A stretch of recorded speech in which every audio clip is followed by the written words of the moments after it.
Well, we have us a new gadget. We love gadgets, and to boot is a geocaching gadget. What more could you ask for? Yeah. What we have here today is the Magellan Tough Case. It's supposed to add a GPS functionality as well as an extra battery in a case to protect your iPod Touch or iPhone 3G or 3GS. We found it on special for $100. It is regularly $180, but we figured if you can find it on special for $180, adding GPS functionality to something that somebody may already have, it would be a pretty good deal. And that tough case, take it from somebody that has broken a couple of iPods. That's a wonderful idea. What you have here is, what it comes with is you do see this flip case. You slip your iPod into here, or iPhone, and you slip it in, put the cover down, snap the two sides, and you're good to go. Other than that, it does come with a nice belt clip, which you slide on. And we got a nice belt clip. I like the way that it latches on it. So many of them have a spring action that if you wiggle the wrong way, you'll slide right off your belt. This one really catches you well. If you are using an iPod Touch, they do provide a sleeve. You just put it on your iPod Touch, like so, and then you can slip it inside the Tough Case. Before putting in your iPod Touch, there is a switch on the inside that you got to turn on to actually turn on the main unit. Once the iPod is in place,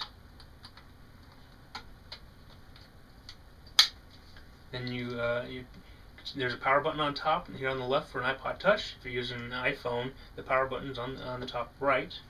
And to turn on the main unit, there's a button down here. You press it once, you get all the lights show up. And that one light tells you that's on. You press it again to turn on the GPS. So now we could take this out into the field and go find a geocache. Then you press it again to get the red lights, and it turns off. This button on the left will give you your battery indicator. One thing I really do like, since we're talking about the battery indicator, is they do provide a standard USB to mini USB plug to charge us up. So many things these days have a proprietary USB plug.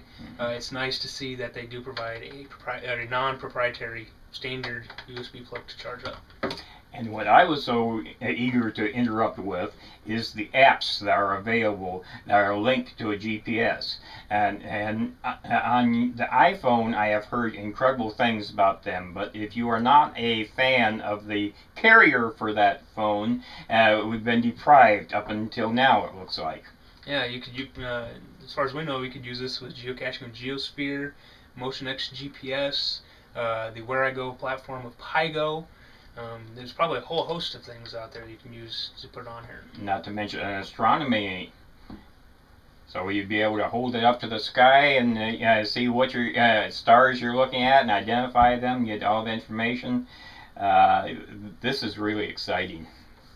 Well, what do you say we go out and try and find a cache with this? You're on.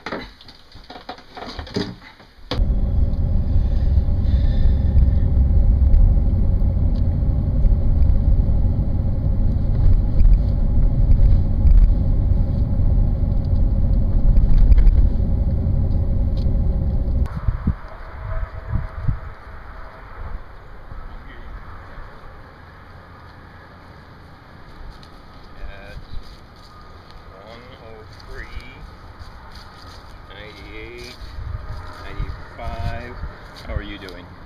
I don't know. It seems to have stopped tracking since we got out of the car.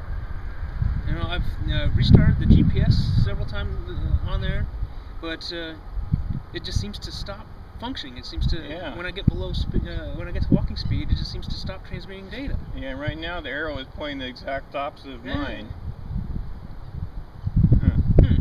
Number one. Well, let's just follow yours. Okay, yeah, 77 and we're. Okay, we're still seeing 174 on the Magellan and pointing the other direction. They're definitely not agreement.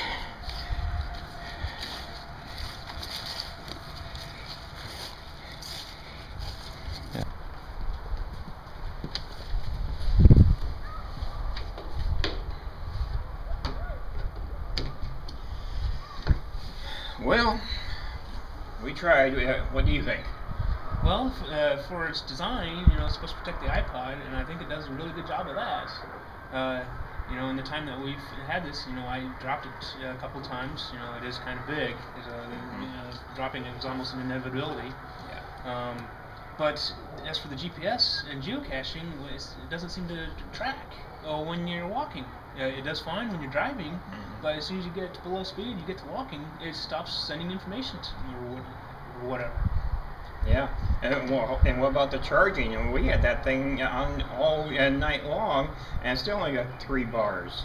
And it's supposed to charge within 4 hours. Yeah, so that was going to be a real headache, especially out in the field where you need to recharge in a hurry when you could go out the wrong time. And then at that price, without a navigational software with it, you're getting up where you can get a regular unit. And yeah, this thing lists as $180. And you can go to a major electronics store and get a navigation GPS for your car for about $100. And I wanted to use it for some things like the astronomy programs, and it is too sluggish and too inaccurate. We already tried it on some of the apps, and it just does not function as it should. So, what are your final thoughts on it then? My thought is somebody had a really great idea, but the engineers putting it together didn't follow through.